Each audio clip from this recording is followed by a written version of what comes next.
Сегодня День государственности. 27 сентября 1990 года Республика Саха-Якутия подтвердила свою приверженность федеративному устройству России.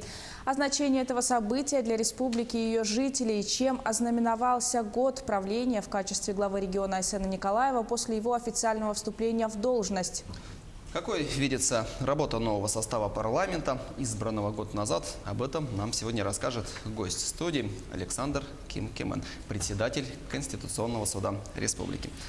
Александр Николаевич, здравствуйте. Здравствуйте. Доброе утро. Что для вас лично означает этот день? Безусловно, 27 сентября, День государственности Республики Саха-Якутия. Это очень значимый день.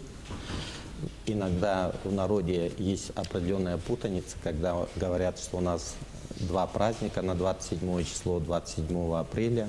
Это День Республики Саха-Якутия. Он связан с образованием Якутской автономной Советской Социалистической Республики в 1922 году и вступлением в действие новой Конституции Республики в 1992 году. А День государственности, он связан с принятием очень важного документа, который тогда назывался «Декларация о государственном суверенитете Якутии». И данный документ был принят в поддержку Декларации о государственном суверенитете России, которая была принята 12 июня 1990 года. И, как вы знаете, 12 июня мы празднуем как День России. Поэтому для нас День государственности Якутии означает то, что это зарождение новой республики, потому что именно на основе декларации была принята Конституция Республики Саха-Якутия, а также был подписан федеративный договор.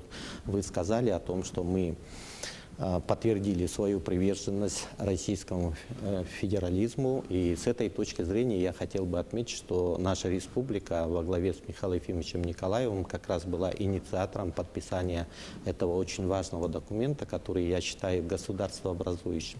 И именно на основе федеративного договора затем была принята Конституция Российской Федерации, по которой мы сегодня живем. Александр Николаевич, вообще, если в целом говорить, а как велась вообще работа над декларацией в те времена? Вот такие какие-то ключевые моменты, может быть, озвучить. Я хотел бы отметить, что декларация она была принята Верховным Советом Республики 12-го созыва, которым руководил Михаил Ефимович Николаев. Там было 165 депутатов, которые представляли различные районы нашей республики. Люди довольно активные, потому что они были избраны впервые на альтернативной основе. Поэтому тогда витал особый дух, когда каждый житель Якутии хотел привнести что-то новое. И, конечно же, декларация, она позволила нам перейти от плановой экономики к рыночным отношениям. Безусловно, влияние декларации на умы и сердца якутян, когда каждый из нас подумал и понял, что каждый должен внести что-либо для развития родной республики, и именно чтобы наша республика в составе Российской Федерации развивалась как один из лучших субъектов. Да?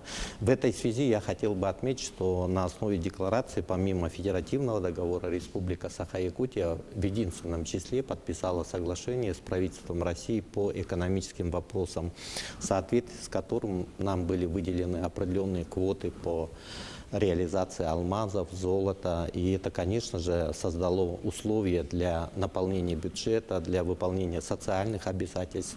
И, конечно, я хотел бы сказать и о соглашении о разграничении собственности, об образовании акционерной компании «Алроса», которая сегодня является бюджетообразующей компанией. Поэтому значимость этого документа велика. Александр Николаевич, сегодня исполняется ровно год с момента официального вступления в должность Айсена Николаева, и к тому же год назад начал работу новый созыв парламента, да, 6-го созыва. Вот какие важные направления вообще вы можете отметить за этот период? Во-первых, я хотел бы отметить то, что у нас развивается государственность, а в следующем году мы будем отмечать 30-летие декларации. Конечно, есть огромная роль не только Михаила Ефимовича Николаева, но и последующих всенародно избранных лидеров Вячеслава Анатольевича Турова, Егора Афанасьевича Борисова.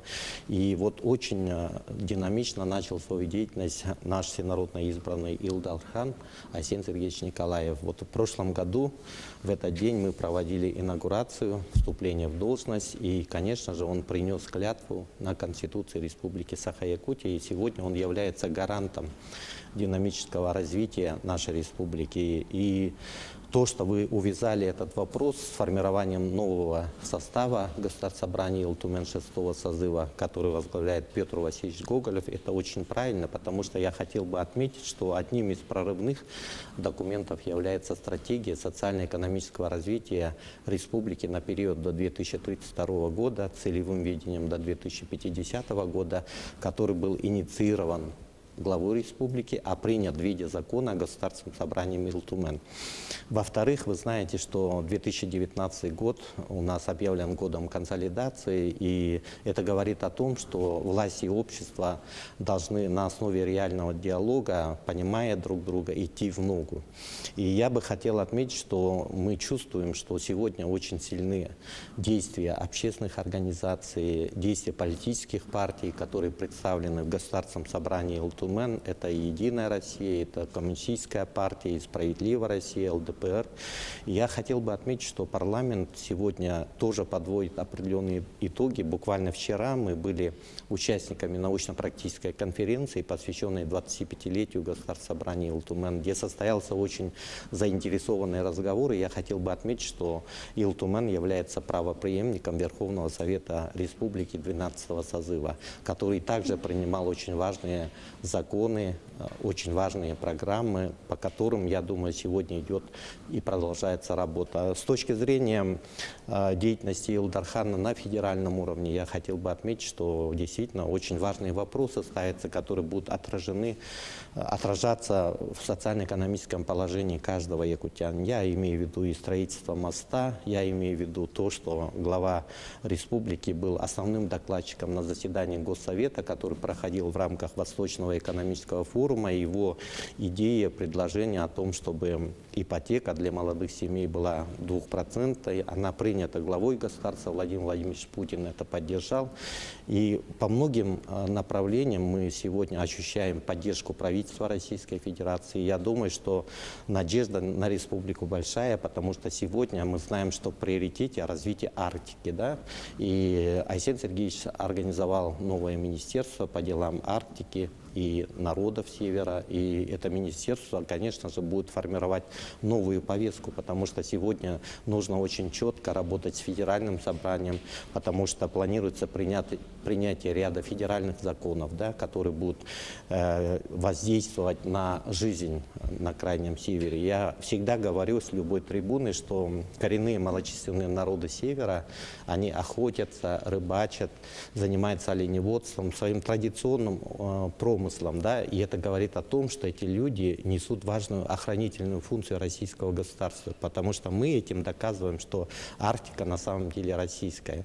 И с этой точки зрения я приветствую все усилия, которые предпринимаются президентом страны, которые поддерживаются у нас в республике по развитию Арктики. Вы же знаете, что в эти дни тоже проходит очень большое мероприятие, посвященное проблемам Арктики, где присутствуют представители других государств, и они видят, какие меры здесь предпринимаются. А как вы оцениваете работу нашего парламента за год? Сформировано таким образом, что там есть сплав опыта и молодости. Да? Действительно идет определенное изменение, поколенческое изменение, приходит новое поколение, которое уже берет на себя ответственность за будущее республики. Я думаю, что нынешний парламент, он по своей компетенции достаточно высокого уровня, и активность депутата в реализации представительных функций достаточно высокая. Конечно же, важно обратить внимание на контрольные функции парламента, потому что парламент у нас является высшим органом законодательной, представительной и контрольной власти в республике. И с этой точки зрения я хотел бы отметить, что в нашей Конституции прописано триединство власти. То есть у нас власть разделена на законодательную, исполнительную и судебную, которую представляет Государственное собрание Илтумен, Илдархан и Конституционный суд Республики Саха-Якутия. И я думаю, что мы, все ветви власти, должны работать сообща, вместе, для того, чтобы в 2022 году достойно встретить столетие Якутской Республики, а в 2032 году мы будем уже отмечать 400-летие вхождения Якутии в состав российского государства. И дружба наших народов является одним из образцов, потому что Якутия никогда не подводила нашу родину в период Первой мировой войны, Великой Отечественной войны. Наши предки с оружием в руках защищали честь России. И я думаю, что вот декларация, наша Конституция еще раз подтверждает, что мы в составе Российской Федерации и будем делать все для того, чтобы наша Родина развивалась.